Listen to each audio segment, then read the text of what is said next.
Egon, hvordan har du det i dag? Jamen, jeg kan da sidde her og snakke med dig, men jeg har det godt nok lidt dårligt. Jeg har rigtig ondt i min forbandede mave, og så føler jeg mig lidt utilpas og lidt varm i kroppen og generelt lidt skidt, så jeg er svært ved at trække vejret. Okay. Ja, det må da være rigtig træls for dig. Det kan jeg da godt forstå er frustrerende. Har du fået snakket med din mor på det seneste? Altså en lille smule, men jeg funderer lidt over, om hun er lidt irriteret på mig her for tiden, fordi hun gør så mange ting for mig, og så mange praktiske opgaver, og så skal hun stå der og lave mad til sin voksne søn. Ja, det kan jeg godt forstå, du tænker over. Ja. Hvordan har din appetit været på det seneste, og hvad har du for eksempel spist i dag? Den har faktisk aldrig været dårligere. Jeg har slet ikke overskud til at spise, og jeg får ondt i min krop og ned i min svælg, når jeg spiser og skal sluge maden.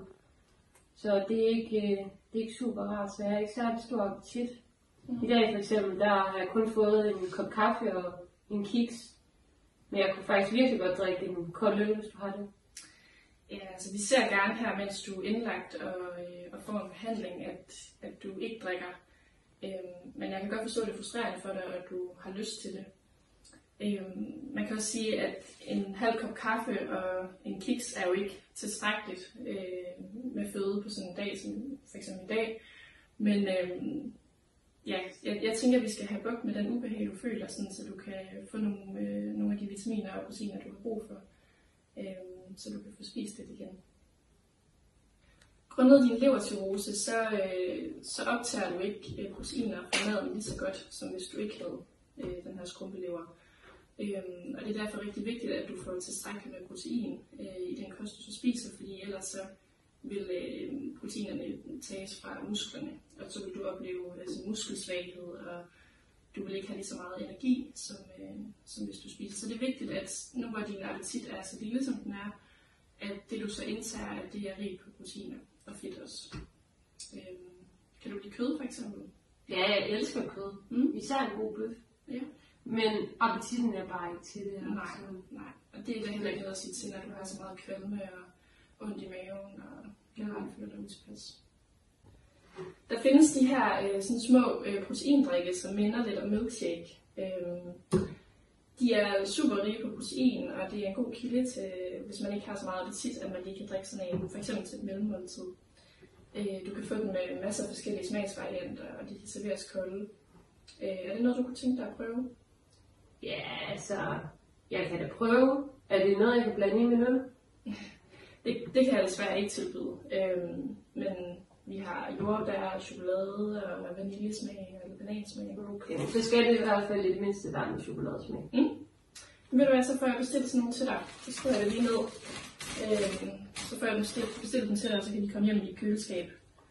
Sådan så de er der, når de kommer hjem. Fordi så er det også nemt for dig lige at snuppe dem og kunne tage det selv. Skal vi aftale det så? Ja, for så kan jeg sgu klare mig selv. Men så skal jeg i hvert fald heller ikke have mere end det.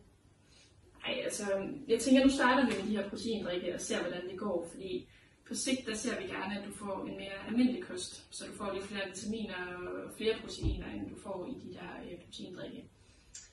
Fordi så vil du også opleve en større muskelstyrke.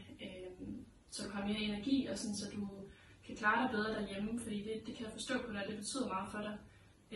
Så jeg tror, du vil opleve en rigtig stor lettelse ved at få lidt mere energi på den måde. Så vi starter lige med de her proteindrikke, og så ser vi, hvordan det går. Okay. Hvad tror du, din mor hun vil sige til, hvis du sådan på sigt kunne lave din egen mad, og hun ikke sådan skulle komme hele tiden og hjælpe dig? Det tror jeg, hun vil blive glad for. Så behøver hun heller ikke at komme hele tiden, og jeg vil jo gerne gøre min mor glad. Så ja. Det tror jeg, hun vil blive glad for. Ja. Jeg kan også forstå, at hun var den eneste, du sådan havde kontakt til.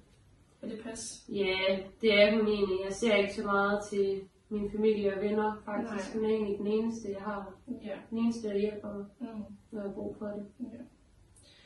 Jeg tror også, at det vil, altså det her med at få noget mere protein og noget mere energi på den måde, det vil altså give dig en større livsglæde og gøre, at du føler dig mere uafhængig og måske give dig mere lyst til at være social. Så skal vi ikke prøve at starte med de proteindrikke der, og så se, hvordan det går? Jo, lad os gøre det så.